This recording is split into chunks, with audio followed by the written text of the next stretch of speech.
We are finally starting to see some concrete plans coming out of the Democratic presidential candidates.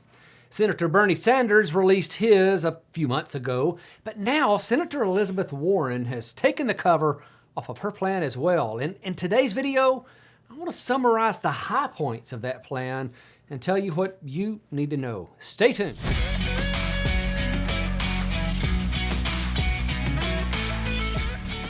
Hey, I'm Devin, and this channel is all about simplifying Social Security, and there's no doubt that this is going to be a big topic as we move through the next presidential election. If you want to stay informed, be sure to hit that subscribe button and that notifications bell. Let's get right into it. We all know that something has to happen or Social Security is going to cut benefits around the year 2035. Now, there's a bunch of things that can happen that'll change that, but as we get closer to that date where the trust fund runs dry, the likelihood of this being fixed by some other method other than major overhaul to the system gets less likely. And this overhaul is probably going to be so major that it involves some pain, and Senator Warren's plan does a great job in showcasing just who will feel that pain. So there are 6 changes that I want to highlight. There's some smaller ones in there, but these are the ones I think are the most pertinent to my audience. And then I'll cover how she plans to pay for it.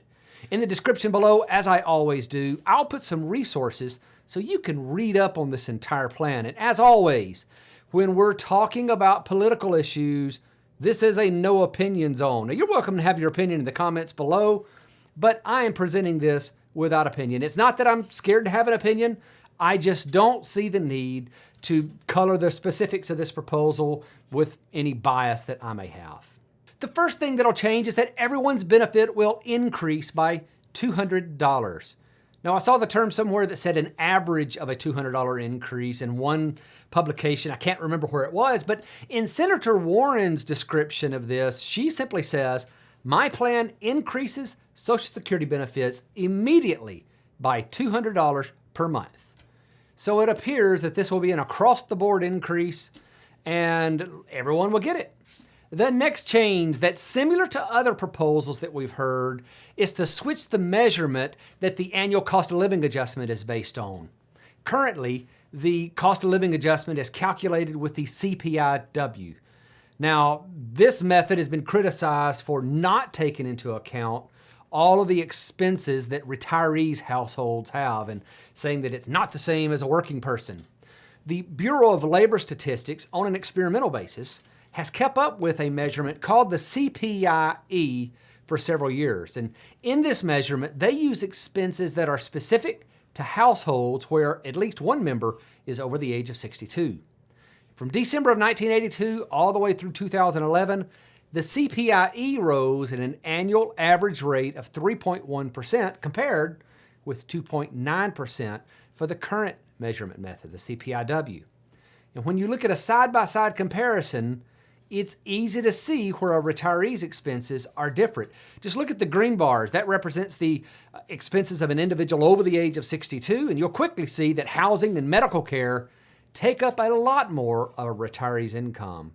And if those categories increase at a faster rate than inflation, the current method of measurement just doesn't keep up. The third thing is the windfall elimination provision and the government pension offset. Those would be abolished. Now, these rules only apply to about 4% of Social Security recipients, but they are not very fair in my opinion. And there I go, giving my opinion. I said I wouldn't, but this is a large segment of my audience that's affected by these, and I can tell you that the teachers, firefighters, and police officers that have these provisions imposed on their benefits, they would be very happy to see this provision. The fourth change is to extend the age for some children's benefits. Now, currently, a child can receive a benefit up to age 18 or 19 if they're still in high school, if their parent retires, becomes disabled, or dies. This new law would extend that age to 24, but that's only for children whose parent was disabled or deceased, not someone who was retired. The fifth change is to put a dollar value on caregiving. It's the first time I've heard of this. The Social Security formula currently is based on 35 years of earnings. And if someone doesn't have 35 years of earnings, the system will use 35 years but they're going to put zeros in the years where there were no earnings. So needless to say, if someone takes off of work for a while to take care of a child, there's going to be zeros in their earnings record. And that is going to decrease their average and thus their benefit amount. Senator Warren's proposing to give credit towards that 35-year calculation for someone who provided 80 hours per month to a child under the age of 6, a dependent with a disability, or an elderly relative. For every month this hourly requirement is met, the average earnings would be credited with an amount of income that's equal to 1/12 of that year's median annual wage. Now, her description of this provision also said that someone could earn unlimited caregiver credits, which really means that someone could earn their entire Social Security benefit by being a caregiver. There's also a provision there that'll make this retroactive for 5 years. The last big change that I think would impact a large number of my audience members is to scrap the minimum age requirement for disabled widows or widowers. Currently, an eligible surviving spouse can receive a survivor's benefit as early as age 50 if they are disabled.